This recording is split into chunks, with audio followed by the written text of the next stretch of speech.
ಕರ್ನಾಟಕ ಗಡಿ ಸಮೀಪ ಇರುವ ಮಂಜೇಶ್ವರ ಕುಂಜತ್ತೂರು ಹಿಲ್ ಟಾಪ್ನಲ್ಲಿ ನಡೆದಂತಹ ಭೀಕರ ಹತ್ಯೆ ಇದೀಗ ಮನೆ ಮನೆಯಲ್ಲಿ ಚರ್ಚೆ ಆಗ್ತಾ ಇದೆ.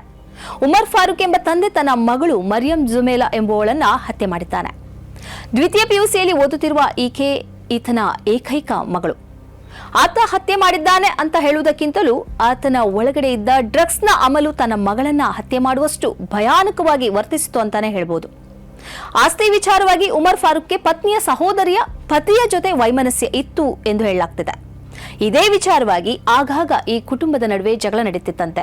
ಈ ಜಗಳವನ್ನ ಪರಿಹರಿಸುವುದಕ್ಕಾಗಿ ಉಮರ್ ಫಾರೂಕ್ನ ಸಹೋದರ ಮನೆಗೆ ಬಂದಿದ್ದ.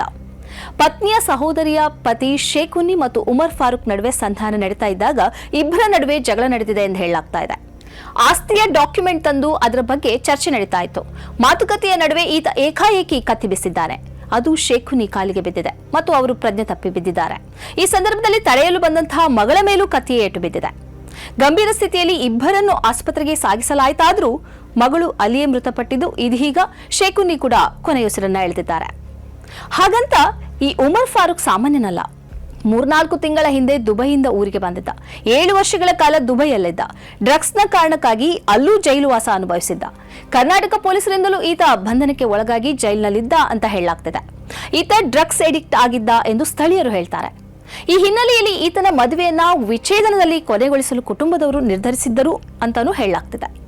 ಅಂತೂ ಅಮಲಿನ ಕೈಗೆ ಕತ್ತಿ ಕೊಟ್ಟು ತನ್ನ ಮಗಳನ್ನ ಈತ ಹತ್ಯೆ ಮಾಡಿದ್ದಾನೆ. ಡ್ರಗ್ಸ್ ಎಷ್ಟು ಅಪಾಯಕಾರಿ ಅನ್ನೋದಕ್ಕೆ ಆಗಾಗ ಸಿಗುವ ಸಾಕ್ಷಿಗಳಲ್ಲಿ ಇದು ಕೂಡ ಒಂದು. ಡ್ರಗ್ಸ್ ಯಾರನ್ನೂ ನೋಡುವುದಿಲ್ಲ. ಡ್ರಗ್ಸ್ನ ಅಮಲಿನಲ್ಲಿದ್ದವನಿಗೆ ಮಗಳ ಮೇಲೆ ಪ್ರೀತಿಯೂ ಇರೋದಿಲ್ಲ, ಪತ್ನಿಯ ಮೇಲೆ ಪ್ರೀತಿಯೂ ಇರೋದಿಲ್ಲ, ಸಂಬಂಧಿಕರ ಮೇಲೂ ಪ್ರೀತಿ ಇರೋದಿಲ್ಲ. ಡ್ರಗ್ಸ್ ಸೇವಿಸಿದ್ದ ವ್ಯಕ್ತಿ ಯಾವ ಅನಾಹುತವನ್ನು ಮಾಡಬಲ್ಲ. ಈ ಪ್ರಕರಣ ಸಮಾಜದ ಕಣ್ಣು ತೆರೆಸಬೇಕು. ಡ್ರಗ್ಸ್ ಮುಕ್ತ ಊರು ನಿರ್ಮಿಸುವ ಉದ್ದೇಶದಿಂದ ಚಳುವಳಿ ಪ್ರಾರಂಭವಾಗಬೇಕು. ಪ್ರತಿ ಊರಿನ ಮಂದಿಯೂ ಒಟ್ಟಾಗಿ ತಮ್ಮ ಊರನ್ನ ಡ್ರಗ್ಸ್ ಮುಕ್ತ ಮಾಡುವುದಕ್ಕೆ ಅಭಿಯಾನವನ್ನ ಹಮ್ಮಿಕೊಳ್ಬೇಕು. ಅದಕ್ಕೆ ಬೇಕಾದ ಯೋಜನೆ ತಯಾರಿಸಬೇಕು. ಮಸೀದಿಗಳು, ಮಂದಿರಗಳು, ಚರ್ಚ್ಗಳು ಈ ವಿಷಯದಲ್ಲಿ ಒಂದಾಗಬೇಕು. ಮೌಲಾನಗಳು, ಸ್ವಾಮಿಗಳು, ಫಾದರ್ಗಳು ಈ ವಿಷಯದಲ್ಲಿ ಕೈ ಜೋಡಿಸಬೇಕು. ಈ ಉಮರ್ ಫಾರೂಕ್ನ ಕುಕೃತ್ಯ ಇಂತಹದೊಂದು ಉತ್ತಮ ಬದಲಾವಣೆಯ ನಿರ್ಧಾರಕ್ಕೆ ಎಲ್ಲರನ್ನ ಪ್ರೇರೇಪಿಸಲಿ. ಸ್ನೇಹಿತರೆ, ನಿಮ್ಮ ಅದ್ಭುತ ಬೆಂಬಲದಿಂದ ಸನ್ಮಾರ್ಗ ನ್ಯೂಸ್ ಚಾನೆಲ್ ಈಗ 2 ಲಕ್ಷ ಸಬ್ಸ್ಕ್ರೈಬರ್ಗಳನ್ನು ದಾಟಿದೆ. ಇದು ನಮ್ಮ ಯಶಸ್ಸಲ್ಲ, ಇದು ನಿಮ್ಮ ಯಶಸ್ಸು. ನಮ್ಮ ಮುಂದಿನ ಗುರಿ 4 ಲಕ್ಷ. ಇದು ಕಷ್ಟವಲ್ಲ. ನೀವು ಮಾಡಬೇಕಾದದ್ದು ಸಿಂಪಲ್. ನೀವು ಸನ್ಮಾರ್ಗ ನ್ಯೂಸ್ ಚಾನೆಲ್ ವಿಡಿಯೋವನ್ನ ನಿಮ್ಮ ಸ್ನೇಹಿತರಿಗೆ, ಕುಟುಂಬದವರೊಂದಿಗೆ ಹಂಚಿಕೊಳ್ಳಿ ಮತ್ತು ಅವರಲ್ಲೂ ಸಬ್ಸ್ಕ್ರೈಬ್ ಮಾಡಲು ಹೇಳಿ. ನೀವು ಶಕ್ತಿಯನ್ನು ಕೊಡಿ, ನಾವು ನಿಖರ ಸುದ್ದಿ ಕೊಡ್ತೇವೆ. ಧನ್ಯವಾದಗಳು.